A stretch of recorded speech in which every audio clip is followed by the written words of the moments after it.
morning everyone! Welcome back to my YouTube channel.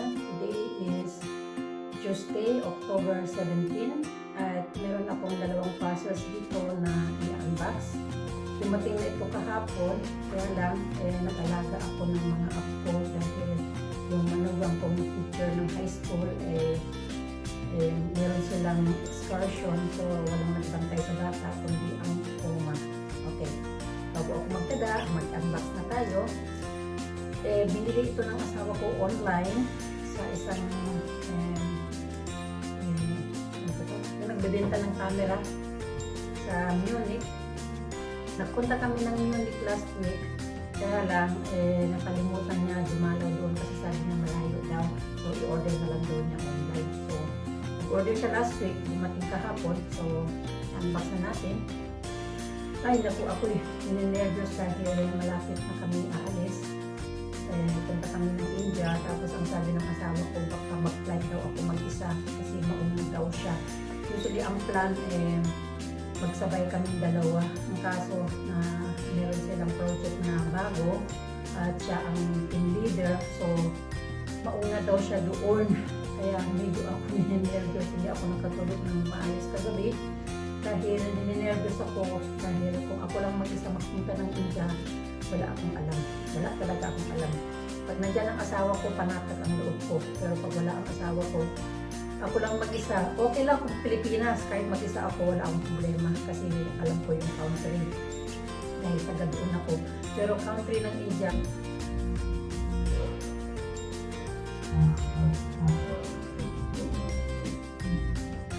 pero kung sakali man na mag-isa lang ako, nandyan naman si Lord na magtantay sa akin. So, bago tayo bago ako magdada, mag-unbox na lang tayo.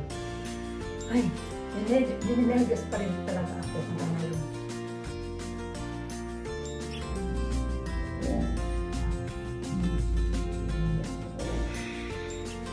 Okay, open na natin itong isa. I hope na ito, maayos ang laman nito. Kasi sabi ng asawa ko, yung delivery, basta nilagay, akala siguro wala si Papa sa loob ng bahay dahil na wala yung sasakyan sa harapan ng garahe. Pero bumubukas nito at nandun pala. Ayaw.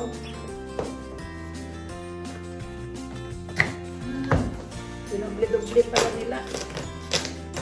Naka-paste na, tapos nilagyan nila ng naka-paste na siya dito sa karton, nilagyan pa nila ng strategic tape. So, tingnan natin kung ano ang laman.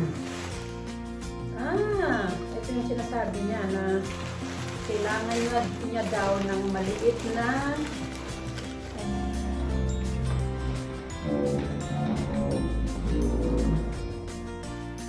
bibili lang niya ng pang-apat ng camera bag niya.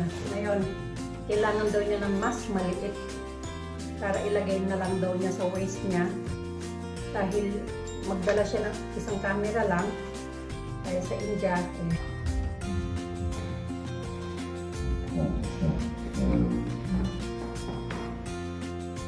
ito ang invoice Souter. Muli niya sa Souter.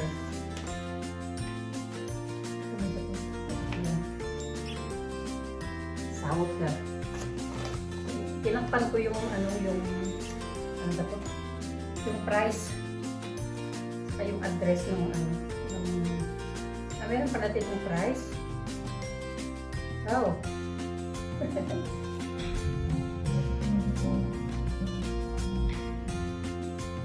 Pagkip na yan. Pagkip na.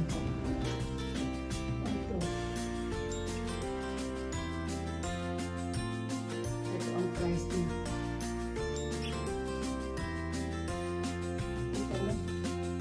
Kalit lang na bag. Everyday, slim. 3 liters lang siya. So, maliit lang siya. Para lang daw sa isang camera. Ayan. May laman pa, oh.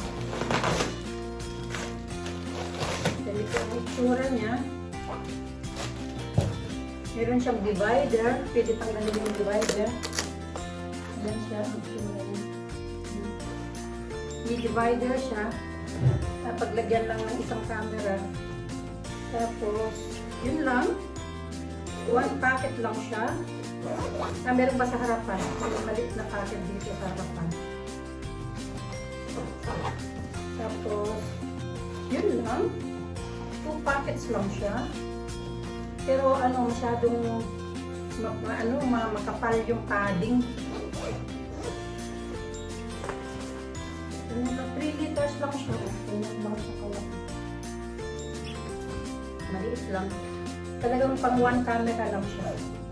Kasi magdala lang daw siya ng isang camera. Pag nagpunta kami ng Amerika, dinadala niya lahat yung gamit niya. Pwedeng maging sling bag. Nakatali pa pala po. Yung rubber bag. Pwedeng gamitin ng ganito. O kaya waistline. Sa waistline. Pwedeng gawin sa waistline. Diba ito? Paano? Ito. Ano ba? Ewan. Basta nakalagay dito sling bag. Pero sabi ng asawa ko, pwede rin daw ilagay sa waistline. So, ganun na lang. Yun ang isang parcel na in-order niya. Ito yung pangalawang parcel. Ewan ko kung anong laman nito. Masyado silang stricto. Naka-paste na nga yung karton tapos nilagyan pa nila ng packaging tape. Mamahalin yung laman. Ayan o.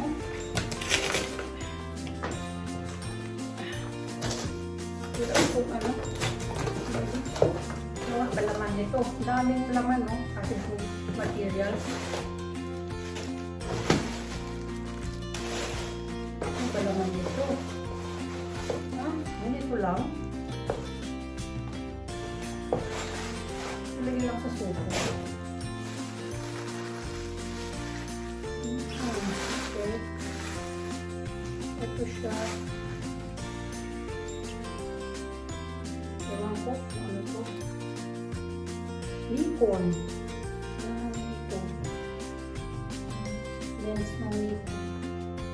Ewan. Kasi yung isang camera niya, kailangan daw niya ng mas maliit na lens. Kaya bumili siya ng yun lang. Isang lens. Saka pero bakit wala siyang pako? Wala siyang, hindi siya nakapack. Sabi ng asawa ko, kaya hindi pala siya nakapack kasi second hand lang siya. Binili niya lang yan para sa India. Kasi kung halimbawa mawala daw yan, at least mura lang siya. Yung mga ibang gamit niya, brand new, tapos mahal ang presyo. So, halimbawa mawala yan, okay lang. Ewan ko, hindi ko alam. So, baka, kaya ito yung, ewan. Yun lang guys, yung dalawang items lang.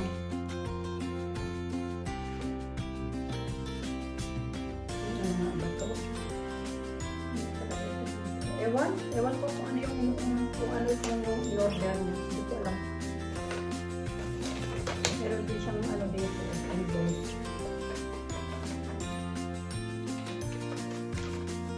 Souter din.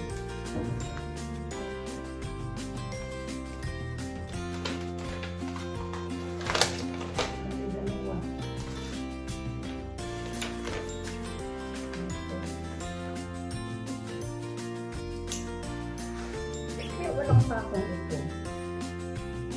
Kaya pinaano niya lang ito, pinalinis niya lang o what? Ewan. Hindi ko alam guys, basta sabi niya may dadating daw na parcel.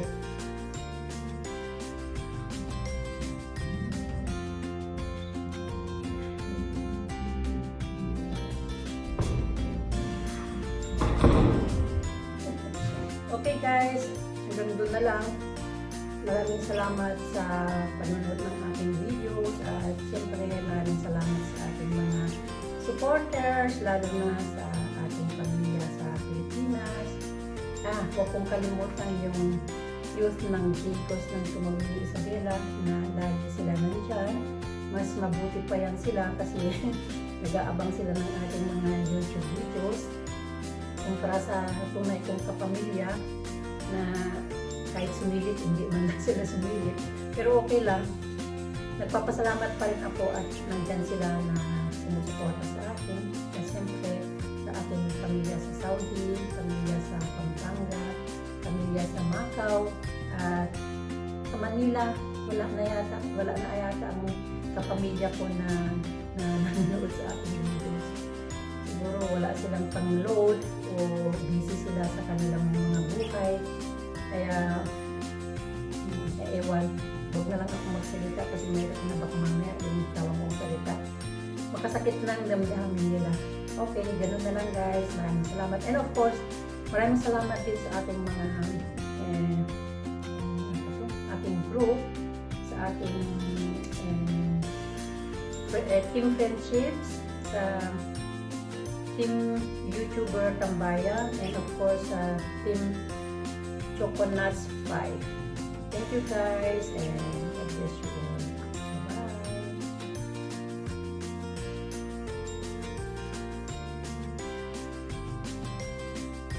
Ayan na yung, yung sling bag niya. Diyan na yung isang camera at saka yung lens na binili niya. Second hand halal daw siya.